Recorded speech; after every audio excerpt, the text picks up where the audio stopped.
Mystery House.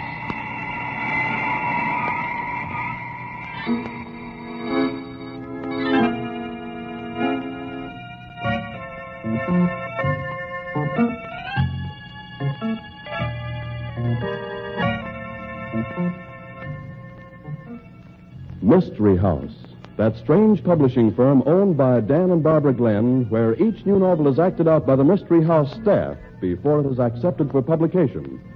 Mystery House.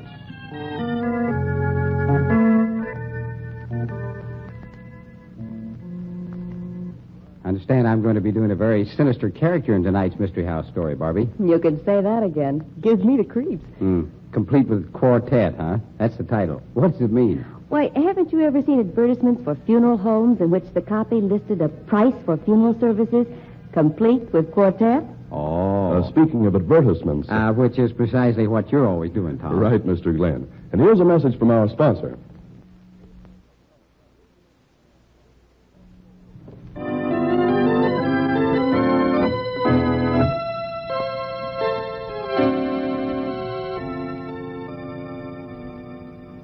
Okay, places, everybody.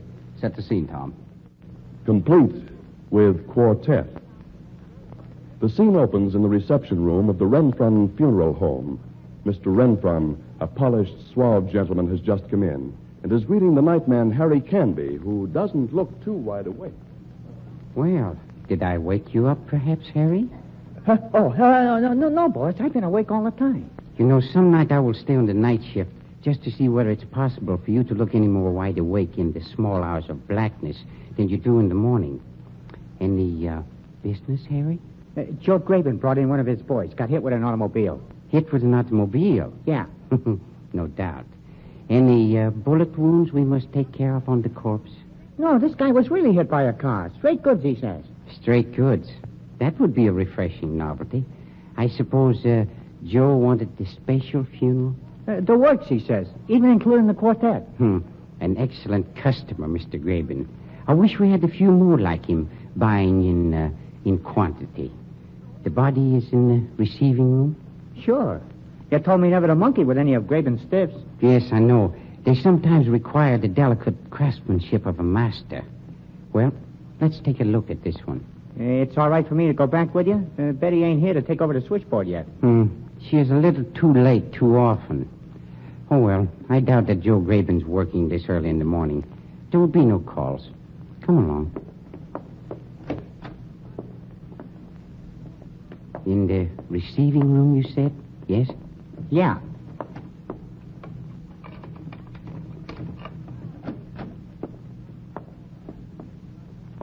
This mangled one over against the wall? Yeah, that's the one. But the other one. You said nothing about... There wasn't any other one, boss. Honest, just the one. This man on the table in the middle of the room.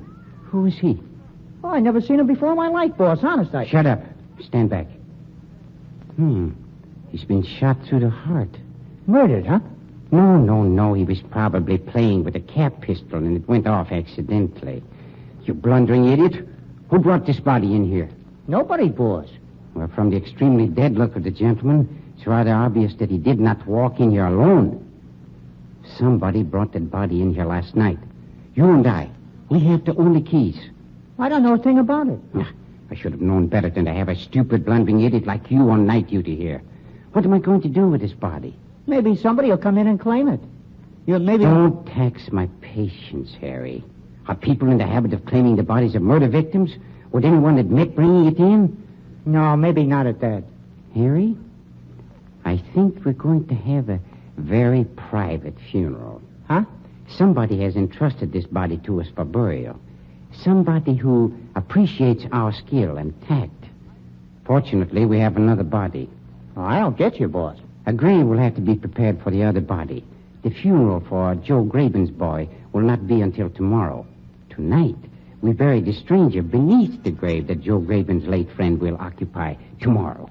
Oh, what good will that do? You mean saving the price of a cemetery lot? You moron. I mean that nobody would ever think of looking for a murdered man's body in the graveyard, particularly if the body is beneath another coffin. When they find one coffin in the grave, they look no further. You see, It's very simple. Yeah. Meanwhile, I have a little work to do, Harry. You mean fixing up Joe Graben's boy? No, that is a routine matter. Even you could handle it.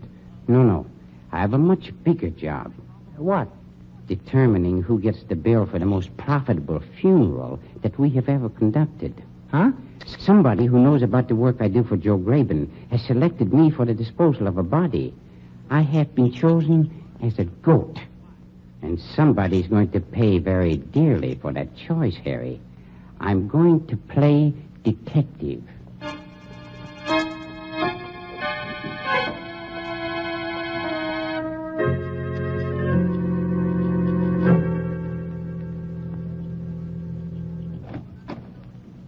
I told the boy at the desk to tell you I wouldn't see you. I don't know you.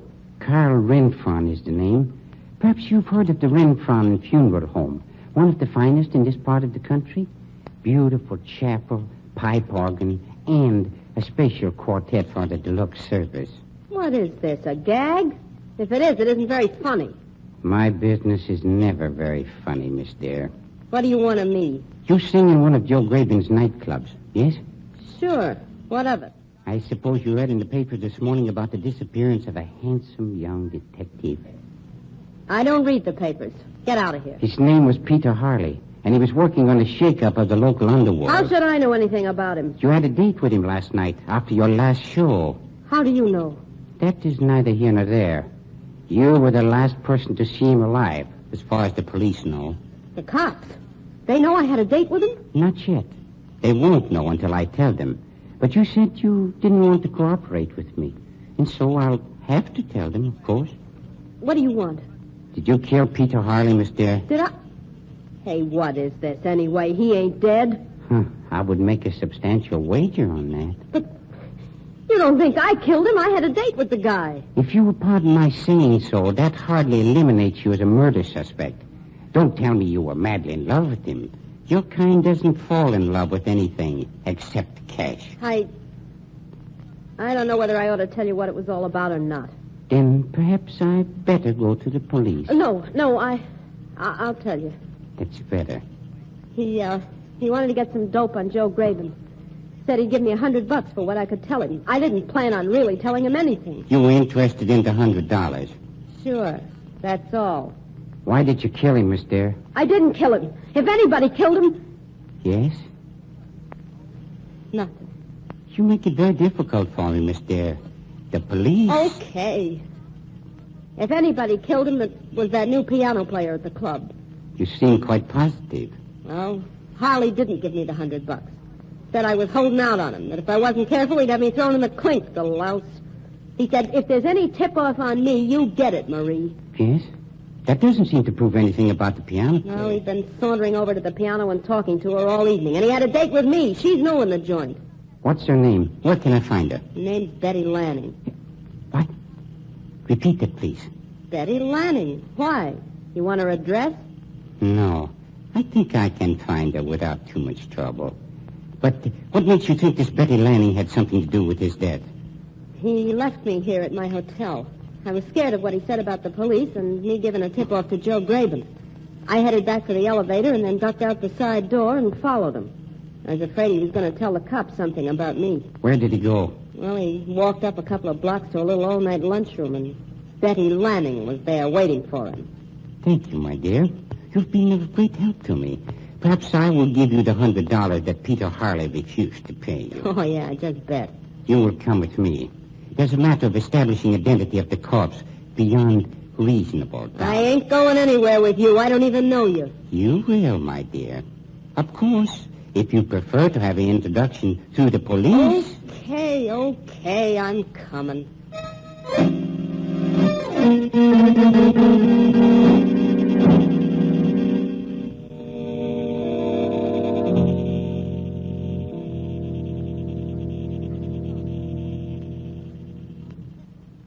Say, you got a real fancy place here. Yes, the classic beauty of Grecian architecture soothes the nerves of the bereaved. Right this way, my dear.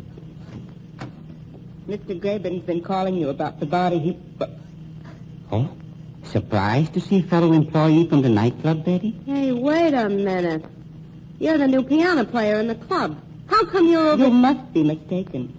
I work here. Oh, no, I ain't mistaken. You play the piano. I'm afraid bluffing won't do you much good, Betty. And I want to apologize to you. Apologize? For what? Well, I thought you were rather lazy and shiftless the way you've been coming in late in the mornings, and here I discover you're holding down both a day and a night job. Rather admirable. I don't know what you're talking about. Oh, don't deny it, my dear. I would be rather proud if I were you. Won't you show Miss Dare back to the receiving room, Betty? Miss Dare? But why? She wants to identify a friend. All right, but I don't have any key. I have. And I'm going with you. This way, Miss Dare.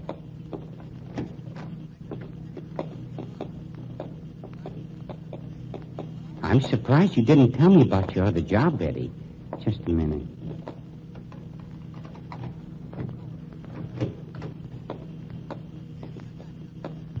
Show her the body, Betty. It's this one over here that she's interested in. All right. All right. Pete!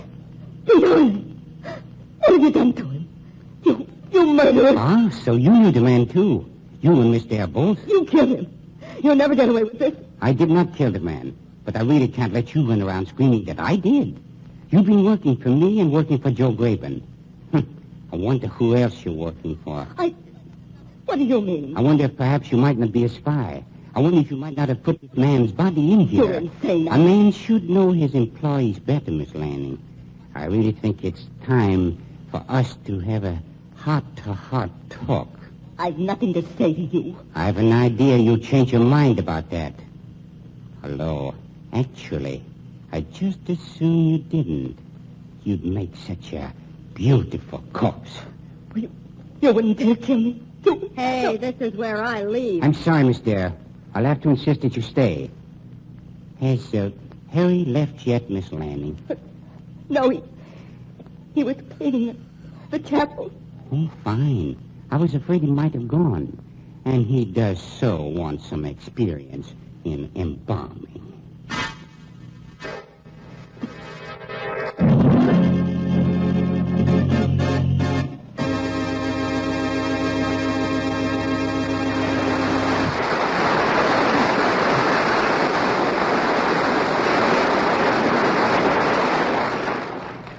Is Carl Renfron actually going to kill Betty Lanning?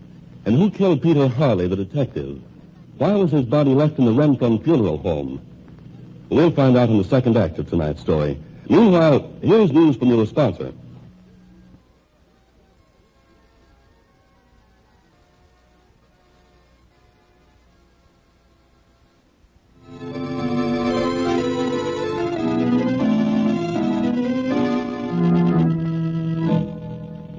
And now, Act 2 of Complete with Quartet. The scene is the receiving room of the Renfron funeral home, and Harry Canby, Renfron's assistant, is arranging the embalming equipment. You haven't got the nerve. You wouldn't dare. If it was me, I wouldn't bet on that, sister. If I was you, I'd start talking. The start of the embalming process is very important, Harry. If you will give me the needle, please. You can't embalm a live person. Oh? A common misconception, Betty. On the contrary... Get away from me. Don't you dare touch me. Perhaps you're ready to talk now. What do you want? You're working with the police, I suppose. Working with this Peter Harley. Are you kidding? When I joke, you always see a smile on my lips. And my sense of humor is weak. I seldom joke. I was working for Lou Dana. Lou Dana? Why, he's Joe Graben's worst enemy. Sure. Some of Lou Dana's spies, his undercover boys, began having accidents. And the accidents always turned up here. So Lou hired me to get a job here and tell him what was going on. Mr. Dana must be a smart man. He's smarter than you, Renfron. And smarter than Graben. I was giving him the dope every time a body came into this place from Graben. Yes, but this job of yours as a piano player... Graben never saw me here. His bodies always came in the back way. I was doing so well here, Lou got the idea of having me work at Graben's place, too. We were finding out everything Graben was doing. A much smarter girl than I gave you credit for being, Miss Landing. And you better be careful how you treat me, too. Because Lou Dana's got enough on you to hang you. If I were in your place, Miss Landing, I should worry about my own neck. The police are going to be quite angry about Peter Harley. I didn't kill him.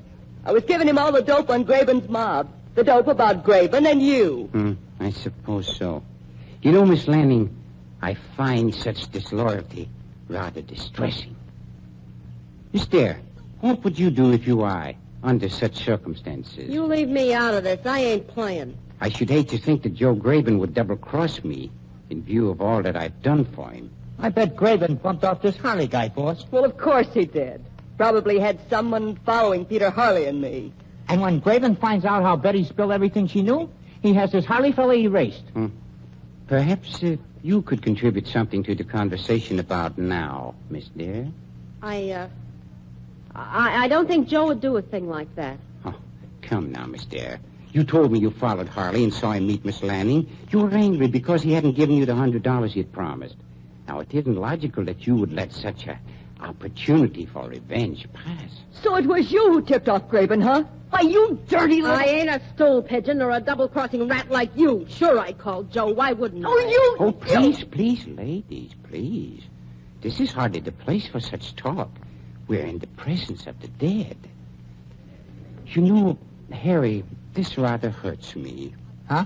Joe Graben, he's been such a fine customer. And to think he tried to take advantage of me.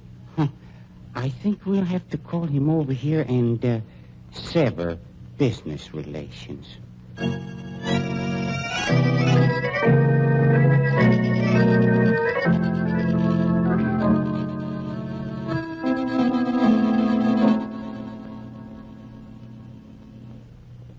What's the matter, Renfron?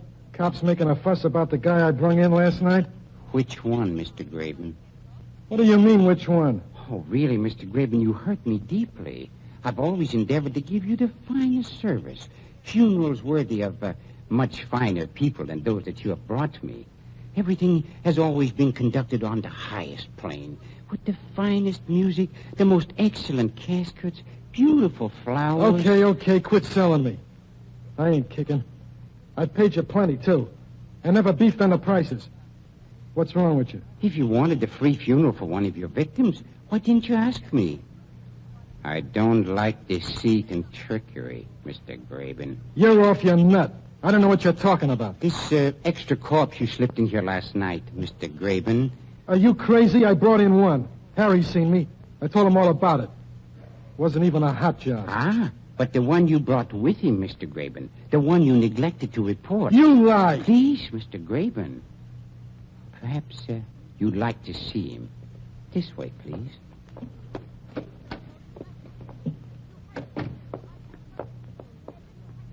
I don't know nothing about it. One stiff I brung in. One. And if you think you're going to shake me down to pay for somebody else's corpse, you got another thing coming. One moment, please.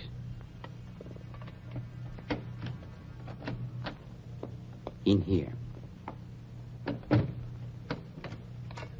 Hello, Joe. Hey, what's it? Marie Dare and Betty. Say, what's going on here anyhow? One thing that's going on, Joe, we found out what a rat your new piano player is. Lou Dana she was working for, spying on you. Quiet, please, Miss Dare, quiet. Teacher will know what a good girl you've been without you being so immodest. I'll tell him all about it. This is one of your nightclub's late patrons, Mr. Graben. Him? Yeah, I've seen him around. Been murdered, ain't he? I bet you don't know how or where either, do you? Me? How should I know? Your little pal, Marie Dare, told us how she called you and told you this detective was meeting me.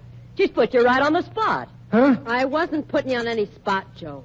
She was giving this detective all the dope on you. She was a spy. Taking pay from you and giving Lou Dane all the dope on everything that was going on around your place. And you told him you phoned me and told me about it? Why'd you say a thing like that, Marie? Because I did. Well, it must have been a couple of other people. You never talked to me. Oh, your protests of innocence are touching, Mr. Graben. But unnecessary. Nobody's going to hand me a rap for killing a dick. That is not the point. It is as far as I'm concerned. Our friend Betty, who seems to have been working for both of us, isn't going to give you the benefit of any doubt if this should come into court. Peter Harley was on your trail trying to get something on you. Yeah? Well, I didn't know about it. Betty, a member of a rival gang, was telling him anything that she could that would get you into trouble with the police. Marie Dare tipped you off as to what was going on. She never did. She says she did. She has no apparent motive for lying. Peter Harley's been murdered. Do you think you would want the case to go to court, Mr. Graven? I suppose it's gotta. No, not necessarily. Not if you arrange for the right kind of a funeral. You mean you can cover this thing up? Such things have been arranged in the past, but this is going to be an expensive lesson for you, Mr. Graven. Yeah? What do you mean? Somebody has tried to victimize me into putting out a free funeral. This man died trying to uphold the law. A noble hero shot down in the prime of his life. He deserves last rites of genuine elegance. Okay. How much do you want? I should say about $50,000 should cover it very nicely. $50,000? Well, that's blackmail. Oh, but it will be a superb funeral. Flowers, special carpet at the cemetery, the red one, even the quartet. You'll guarantee I don't take the rap if I pay you the dough? When the Renfront Funeral Home takes charge of a funeral, I assume every responsibility. I guarantee you that you'll never be charged with Peter Harley's murder. Of course, Mr. Graben, you will make the payment in cash, in advance.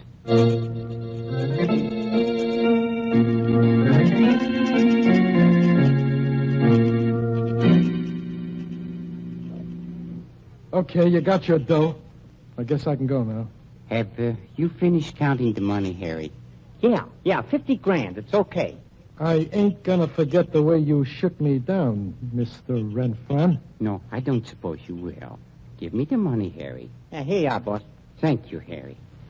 Oh, by the way, I'm afraid I'll have to dispense with your services. Huh? I mean, you're fired.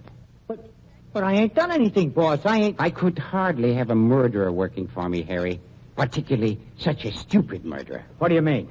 Listen, I ain't murdered anybody. Hey, what gives? What's this all about anyway? Peter Harley came here last night and asked to see the body that was in the receiving room. He showed his police credentials, I imagine, and demanded to see it. No, he wasn't here. You took him back to the receiving room. You were panic-stricken because you thought you would be in trouble, that you would be implicated in the work we've been doing for Joe Graben. You're making this up. You've been receiving most of Mr. Graben's cases at night. You thought you'd be in it up to your neck. So, you shot the detective. You killed him yourself. Hardly. Peter Harley and I were working together. You and Harley? Why, you dirty rat. When you brought your first case to me, Mr. Graben, I was scared to death. So I went to the police. And you got the nerve to admit it? They told me to play along with you, to tip them off. They've been building up a chain of evidence that will send you to the electric chair. Thanks to me. And you've been collecting from Joe Graben all the time? Naturally, my dear. Even the gangster dead must have burial. I didn't kill Harley, I tell you. You did it yourself. You have a key, too. Yes? Try telling that to the police, Harry. I'm afraid you'll irritate them. You see, Harry, they tipped me off a long time ago that you were one of Graben's boys. That you came to work for me because Graben had decided I was to be his undertaker. Then I'll confess that Graben told me to shoot Harley. Yeah. Why, you louse. Try to ring me in on your mistake, will you? You told me to do it. I'll stick to that. Unless you get me out of here. I can do that, all right. This gun'll do the trick. Joe, you ain't going to shoot us. I ought to shoot Renfron, taking my dough and then tipping off the cops, shaking me down for 50 grand. Come on, we got to get out of here, Joe. You sap. Okay, come on. I got a key, Joe. We'll leave Renfron and the dames locked in here. Let them try to explain Peter Harley's body. Yeah. Oh, fine spot you got us in now. When the cop comes... My dear, I don't believe you realize how lucky you are that Joe Graben didn't shoot you. Really, I don't. If I weren't a law-abiding citizen, I would be tempted to do it myself. You played unfair with me, too, you know. Hey, what's that? The police. I had the place literally honeycombed with them. Oh, my, I hope the bullets didn't hit any of my precious objects dealt.